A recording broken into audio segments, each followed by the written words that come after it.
Hi guys, welcome back to my YouTube channel. If you don't know who I am, hi, hello, my name is Brianna. Usually I don't use a little mini mic for this, but I feel like something is wrong with my other big mic that I usually use. I don't know if the wire is bad or something, but I just feel like it's literally not doing its job as a microphone. So I might have the mini mic in a few clips of this video when I'm talking, like if I'm not gonna be sitting right in front of the camera, so bear with me. If this is your first impression of me, I hope you like it. For today's reading vlog, we are going to be reading springy books, books that feel like spring, book covers that look like spring. Since it is, I think it'll be like mid-April as you guys are seeing this. It's like April 7th or 8th as I'm filming this, so we're finally getting into springtime. The snow is starting to melt, and I just like to read books that fit the atmosphere outside. So, yeah, we're gonna be reading some cutesy, well, maybe not all cutesy, but just books that make me feel like spring. If you've never seen any of my reading vlogs before, I feel like it's pretty self-explanatory. They're all spoiler-free. I will pick out a book, I will read some of it, I will give you the overall premise of the book, I'll give you my thoughts and reactions throughout me reading the book, I'll give you my final rating at the end if I would recommend it, and then at the end of the video I do a quick little recap of all the books that I read and if I would recommend any of them. So yeah, I need some spring vibes my way. That's why we're doing this video today. And the first book that we are going with for today's video is Fragile Enchantment, just based on the cover. This is a YA romantasy, but look at the florals on the cover and tell me that doesn't scream springtime. Plus, I just feel like romancy books just also scream springtime. So I'm not quite sure what this book is totally about. I usually go into my books a little bit blindly, but I do think this one is about our main character, Neve. I may have to look up the pronunciation of that name, but I think it's Neve or something along those lines. And she is basically a tailor, a seamstress, and she gets hired to go be the tailor for the royal wedding. And I think when she gets there, the prince that the wedding is for just does not like her whatsoever. And that's all I really know. So I think we're gonna have a little bit of enemies to lovers, which my shirt is pretty fitting for that. And this one has been on my TBR for over a year, so I also feel great that we are getting it off of the physical TBR. I don't know, once again, I'm just kind of in the mood for something a little romancy, but this one's also fantasy, and I love my fantasies, and the cover is really just what sold me with the pastels and the florals. It is just beautiful. Also, the blurbs on this from other authors, Chloe Gong said it brims with longing. I love a good book with yearning. If it's true yearning, Here are some of the other blurbs. Weaves together the passion of a Regency romance with the magic, whimsy, and heart of Ghibli film. I'm not sure what Ghibli film is, but yeah, it definitely gives Bridgerton vibes. And then another one is achingly romantic and full of hearts. Saf's story is woven with a kind of magic that keeps you in the palm of her hand from the first page to the very last. You guys, blurbs on books sell me sometimes, and if it weren't already for this cover, and knowing that it's a YA Regency era romantasy, these blurbs would definitely do it. Okay, let's get reading.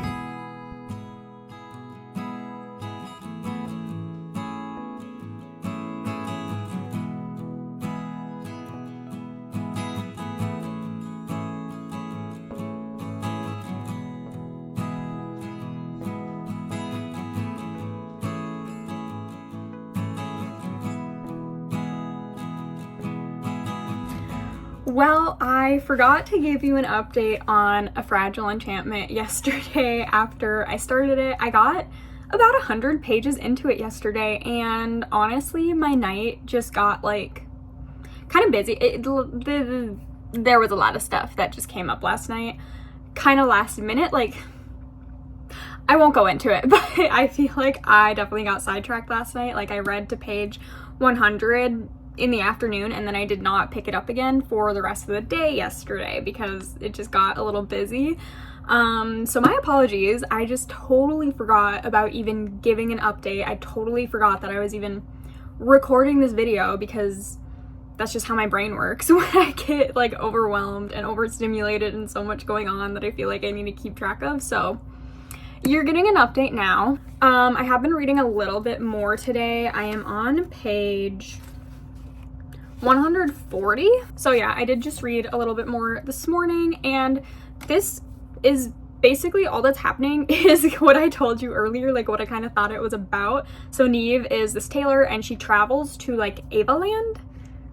I don't know if that's how you pronounce it, but that is where this prince is from and where he is getting married.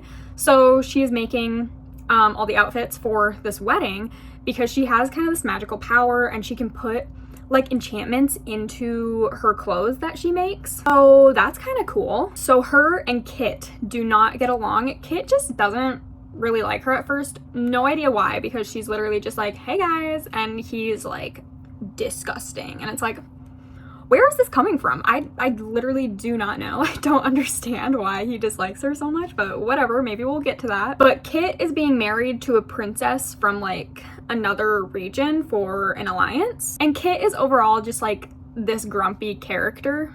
Honestly, not a great prince from the sounds of it, but this is very much giving Bridgerton, like to the point where there is this gossip column written by, I think her name is like Lady Lovelace or something. So essentially Lady Whistledown, like if you've read Bridgerton or watched Bridgerton, then you know Lady Whistledown is like a huge component of Bridgerton. There's something a little bit like that in this book, spreading the gossip about these socialites and everything. So I do think that is really fun. I do think the magic system is kind of fun. But honestly, you guys, not a lot more has happened, and we're a good chunk into the book. Like I said, 140 pages. I think there's like 350-ish pages. So I get that world building needs to happen and can take a while, but in this, I feel like it's really so straightforward. Like, it doesn't need to be that in-depth of world building. I personally feel like you can just jump right in.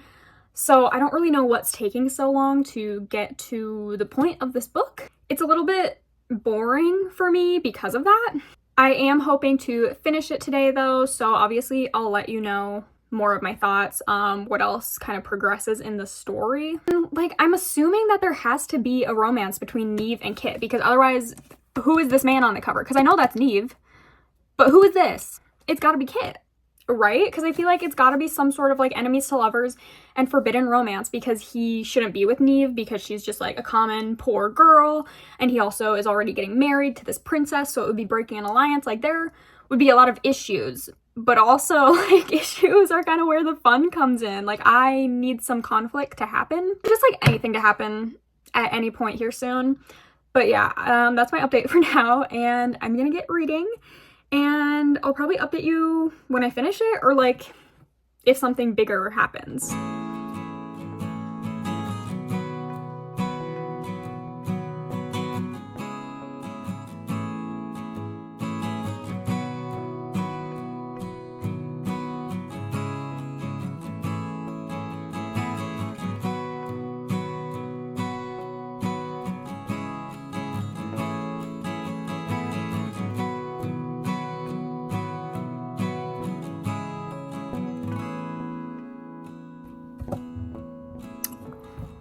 We're looking a little rough.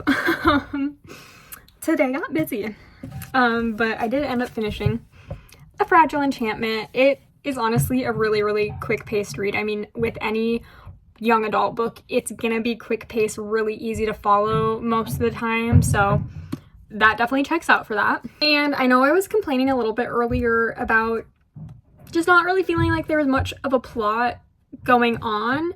And to be honest, I still feel like there wasn't too much of a plot going on, other than now Neve was like, we need to figure out who this Lovelace person is writing all these columns about everyone, like, in the kingdom?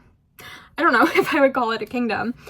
And then her and Kit are and not really working together, but like their crawds keep on passing, or what did I just say? Their paths keep on crossing because of who Neve thinks that Lovelace could be. And they become friends, and there is romance between them, which, like, you know, that's not really a spoiler, it's literally on the cover. Other than that, I feel like there was really no plot, and I feel like we kind of lost the plot. Because when the romance started to heat up between the two of them, it's just like, okay, that was the only thing we're focusing on, which I liked the romance between them. Don't get me wrong, like, it is kind of grumpy sunshine, enemies to lovers, forbidden romance, not gonna end well because he's betrothed to another person.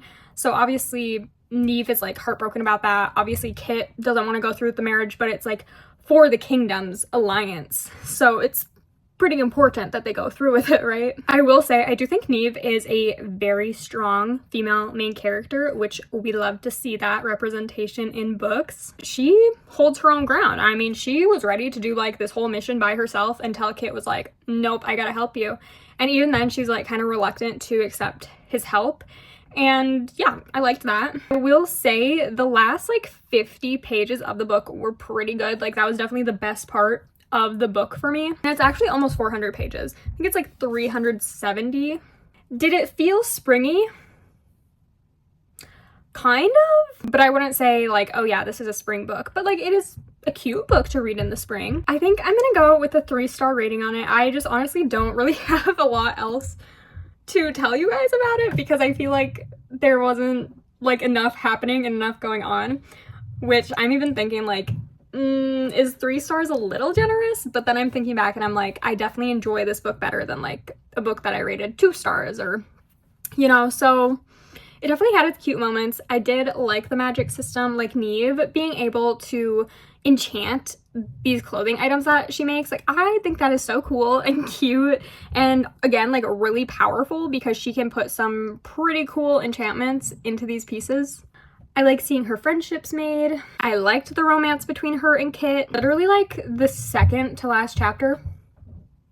So cute. So it was a decent book. Would I say you absolutely must read this? No. Maybe. Maybe it would be a good book for you. So I will probably pick my next book in the morning. So I will see you then.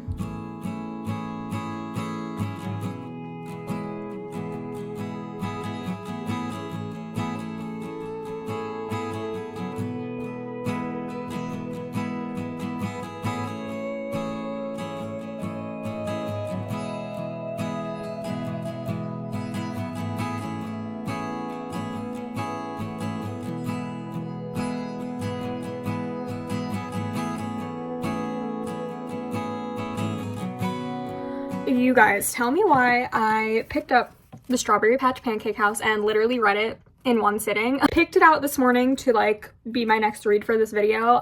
Sat down to read it and just binged the entire thing. And guess what? This is definitely my new favorite of the Dream Harbor series. The first book is the Pumpkin Spice Cafe, and then it's the Cinnamon Bun Bookstore. I did not like that one. I honestly didn't like the Pumpkin Spice Cafe that much either. And then the Christmas Tree Farm I actually really liked. I feel like we got a lot more emotional depth with those characters than like the first 2 books. But this one takes the cake. It is single dad and a nanny, forced proximity, and just like the sweetest book ever. I mean, there is a little bit of spice, so definitely not like entirely sweet, but it is about Archer, who literally on the first page finds out that he has a 5-year-old daughter. His daughter, Olive, her mom passed away, but he was on the birth certificate, so now he was contacted and he is hoping to get custody of her. So he hires Iris to be his like live-in nanny because he is going to be working as a chef at the diner, so he obviously can't like be home with her all the time and he has to be out of the door really early. So he's like, it's just easiest if my nanny can live with me. So Iris, she needs a job really bad. She literally can't afford to pay rent, and yeah, so she's like, great, I will take the job. And they are definitely attracted to each other, but they're like, we need to keep this just strictly professional, especially with Olive. Like, she's 5 years old, she's already confused about her mom not being around anymore, so they just don't want her feelings to get basically all confused, because she also doesn't know Archer very well because he literally didn't know she existed for 5 years, right? But seeing Archer step up as dad, cutest thing ever. Also, him being a chef, I love, because they talk about food so much, they make food so much, and it's like, I love food, so I really enjoyed reading about it. And then Iris, she doesn't really think she'll be a good nanny. She doesn't really love kids. She's never like wanted her own kids or anything, but again, she kind of needs the job, but Olive definitely grows on her. And one more thing I want to say about Olive really quick before I forget, before I like jump onto another thing. I love how well she is written. Like, a lot of times in books like these where there are children present, I really just feel like A, either the kids are annoying, or B, they literally don't act like a kid in real life whatsoever. Let me tell you, I have a 5-year-old nephew. I am pretty close with him. Okay, my husband called me, so I might have lost my train of thought a little bit, but I think I was just talking about, how I feel like Olive was a very, very well-written kid in this book because, again, I also have a 5-year-old nephew. Like, I know how he talks. I know basically how he's been his entire life because I'm close to him. So I feel like in some books with kids, you can just kind of tell that the author doesn't have kids or hasn't really been around kids because of the way that the kids act and the way that the kids talk. Like, sometimes they have 3-year-olds talking like 10-year-olds, and I'm like, and then vice versa. Like, I could go into that, but I won't. But I feel like Olive was very well written. I feel like it was a very accurate depiction of a 5-year-old, especially a 5-year-old, like asking the things that she's asking because of what she's went through. Like, she's grown up her 5 years without a dad. She's only had her mom in her life, and now her mom is gone. And now she kind of looks to Iris as that mother figure in her life. And it's just like kind of a strange dynamic with her and Archer at first because she hasn't had a father figure in her life, so she doesn't really know how to feel about it. So I really liked those, but I will say, if you're not a fan of like kids being in books, I don't think she's like overly in it in any way. Like, it is very much about Archer and Iris and a little bit of their individual growth throughout the book, as well as their relationship, how that grows. I will say, definitely had some predictable moments, definitely had a few cringy moments, like all of the books in this series. Yeah, but it had me hooked. What can I say?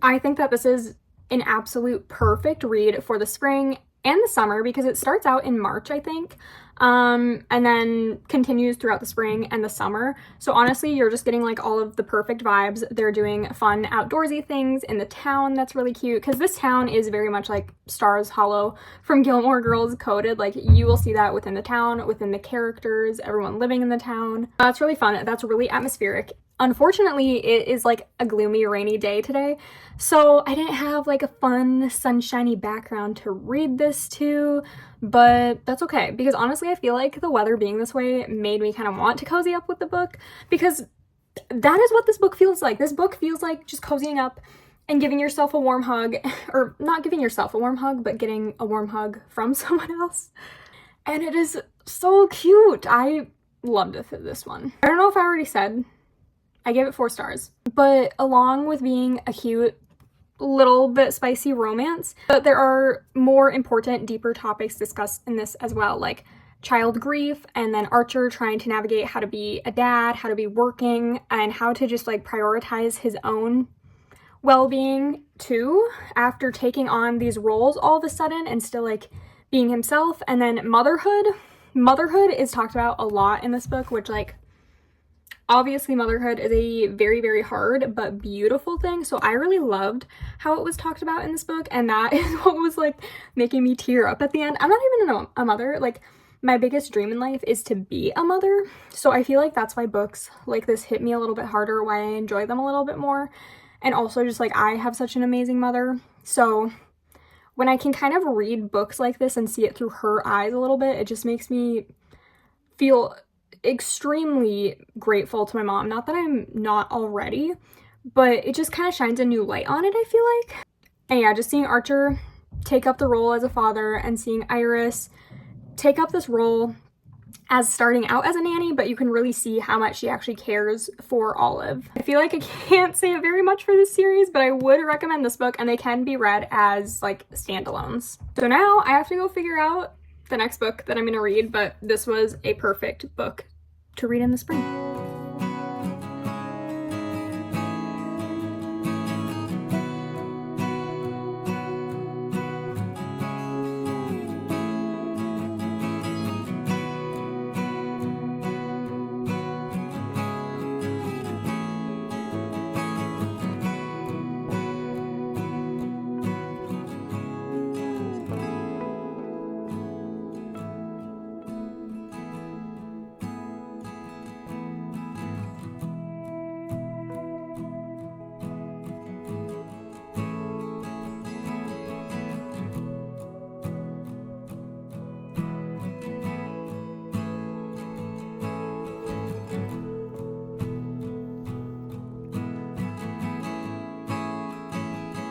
Okay, funny story. I actually picked out a different book yesterday that I wanted to start. I don't even remember what it's called. Something in Amsterdam. I don't know. I showed it as like a contender for one of the books that I was thinking about choosing. Literally like got my bookmark in it, had it all ready to go to start reading, and then I was like, wait, I started like the first chapter of this book in February or March, and I just wasn't really feeling it at the time. But I looked at the cover and I was like, okay, this literally screams spring. It's called Lightning in Her Hands. Spring showers, everything. It has flowers, it has like the rain. I just really love it. And then I picked it up and it said something about it being late March. And I was like, this is perfect because we're in early April as I'm filming this. And like now, obviously, in the book, some time has passed. So now they probably are in April. So I'm like, this is just like the perfect spring book. So yeah, I decided to pick this one up this morning. I got to chapter, what is this, 12, page 116 so far, and I am actually really enjoying it. The first few chapters I did think were pretty slow. I was like, I just don't really know how much I'm really going to like this because I felt like we weren't getting a ton, but I am definitely liking how it's going now. So the main character is Teal, and she has a lot of stuff going on. I just need to like go through it one thing at a time. First of all, her mother abandoned her and her two sisters when she was a few years old, or I don't know, probably anywhere from like 2 to 5 years old. I don't remember exactly. So her mom abandoning them is obviously like a huge factor in their life and just the way they grew up with their other family members that took them in. And yeah, obviously like growing up as an abandoned child, that's going to do things to you. Number two, this is like a magical realism book because everyone in Teal's family has like supernatural abilities or like magical abilities to some extent, and Teal's is that she basically controls the weather with her emotions, hence why it's called Lightning in Her Hands, because Teal, like when she is upset, she brings rain, she brings storms, and Teal is also bipolar, so obviously with her emotions being so up and down and her controlling the weather, like that can be a huge issue. I do love the bipolar representation in the book though. I like what we're getting of it so far. Number 4 thing about Teal, she was also in an abusive relationship, like physically abusive, manipulation. So obviously that has kind of shaped her into who she is now as well. I love when books can talk about these serious situations and you know, just give some insight on the situation, and when it's something like domestic violence, how it can kind of encourage other women to get out of similar situations that they might be in. So Teal, very, very strong female lead in the book. The next thing about Teal is she is probably gonna have to get married to her childhood best friend, but it's like her ex-childhood best friend because this whole time when they were growing up together, he always had a crush on her, and Teal was like, nope, not gonna like go down that road. But then she ended up kissing him one day, and after that, she decided to go sleep with another guy. So obviously that really hurt Carter, her best friend. And now that guy that Teal went to sleep with is getting married, and she was invited to the wedding. So Teal asked Carter if he will be like her fake date to the wedding, and Carter's like, okay, but I need something from you as well. And basically he has an inheritance from his grandfather, but his grandmother won't give him that money until he's married. So also another thing about Teal is she has a little sister, and this little sister fell off of a cliff, and like these spiritual beings put her sister in like basically a coma for 8 years. But this whole time Teal and her older sister thought that their younger sister was dead, which like obviously so, but then their sister just pops back up and she's like, hey guys, I'm back. Yeah, there's a lot of crazy stuff happening in this book, and we're only like a third of the way through it, a little bit over the third maybe. So yeah, very interesting so far, but I do like all of the representation that's in it so far. I think I'm definitely gonna like the romance between Teal and Carter because they were friends, and I just feel like being friends first builds such an important base for a romantic relationship. So I usually like friends to lovers a lot. It's marriage at convenience, kind of fake dating. So yeah, I'm pretty excited, to be honest. After I wasn't really feeling it in the first few chapters, now I'm like ready to binge it, ready for more drama and craziness. And I really like the kind of magical realism books, so this one's really fun for that. But again, it has more serious discussions in it, so I love when a romance book can be balanced like that. And again, it has been the perfect spring read so far because we're getting like spring weather and just spring vibes. It's actually a pretty nice day out today, pretty sunny. I think it's like 50 degrees, so pretty good. But yeah, I'm probably just gonna go read a bunch more of this.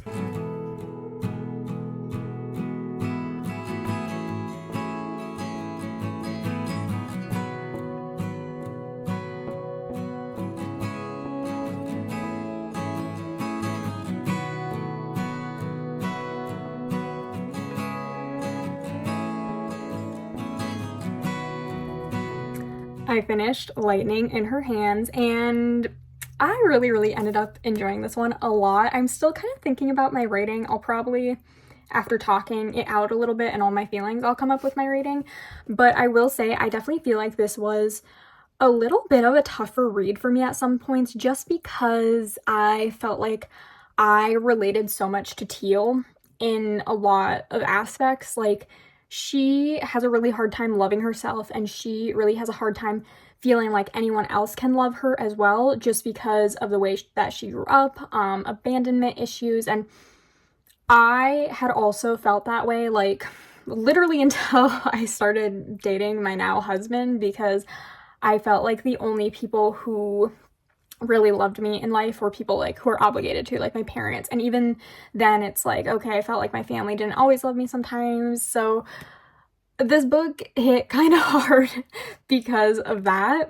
And just seeing Teal suffer, but then like also be so outspoken and brave by the end, and truly come to start like working on herself and start loving herself a little bit more. It was really beautiful. I really appreciated that. And again, it just reminded me a lot of my younger self when I was trying to work on being better to myself, being better with my mental health, because as I stated earlier, Teal has bipolar disorder, so obviously she has her mental health that she needs to work on as well. But like so many of her childhood factors and just what made her, you know, kind of go into why she feels the way that she does. So very deep topics discussed for sure, but also it is so funny. It has some spice scenes in it. It's just like a perfect mix of a romance book, I feel like. You have the serious stuff, you have the actual romance and like the spice, you have funny parts, you have magical realism. Like, I love magic in like romance books that aren't really categorized as like a fantasy book, because then it's not like, I don't know, I feel like as difficult as a book to read. And sometimes I'm just not in the mood for full-blown fantasy, but having some little magic here mixed in is super fun. But I wouldn't say like go into this book thinking, oh, it's a fun magical realism romance. Like, no, there are very serious things discussed in this, but overall, like, I thought it was all beautifully wrapped up. The things that I didn't really like about it, I will say I was kind of bored for a bit in the middle. I just felt like not a ton was happening with the plot, but then it continued to pick up. There was a lot more going into it with Teal and her sisters and then their mom that had abandoned them, and like that all getting wrapped up. A lot of family drama with Carter happening, which is like kind of to be expected because Teal and Carter just like got married without telling anyone. Also drama within Teal and Carter's relationship. Like, they have a lot of history together, literally decades of history together of being friends. So yeah, it was just a really interesting dynamic. Another thing that I didn't love was actually Carter's character at some points. I wouldn't say like his character overall, but there were definitely some things that he did, or should I say didn't do, that I was like, not loving that, Carter. What's that about? Okay, after talking it through a little bit, I think I'm gonna go with a 4-star rating. I really liked this one, and I feel like it's because I can relate my own story to Teal's story. So yeah, 4 stars it is. That is the book that I'm going to end this video off on, but I'm going to do a quick little recap of the other books I read. The first book I read for today's video of reading springy books was A Fragile Enchantment, because just look at this cover, it's stunning. This is a YA romantasy. I gave it a 3.5-star rating. I definitely liked it. Like, it was good, but it wasn't great. And I feel like we definitely lost the plot in it a little bit, but again, like, I enjoyed it. And then I read The Strawberry Patch Pancake House again. Like, this is the cutest cover ever. And I also gave this one a 4-star rating. Single dad nanny, again, had more like emotional depth to the characters, which I really appreciate in romance books. And this was just the perfect spring or summer read. And then Lightning in Her Hands, obviously I just talked about this one. I gave it 4-star ratings. Also perfect for the spring or summer. Just look at that. Beautiful. I had so much fun reading these springy books to try and just like get into the spring mood a little bit, have some spring vibes going on now that we're getting more like springtime today. It was actually 65 degrees out today. Amazing. But anyways, I hope you guys enjoyed this video. If you did, make sure to give it a thumbs up and please subscribe to my channel if you want to see more of my book content. And I will see you next time. Bye!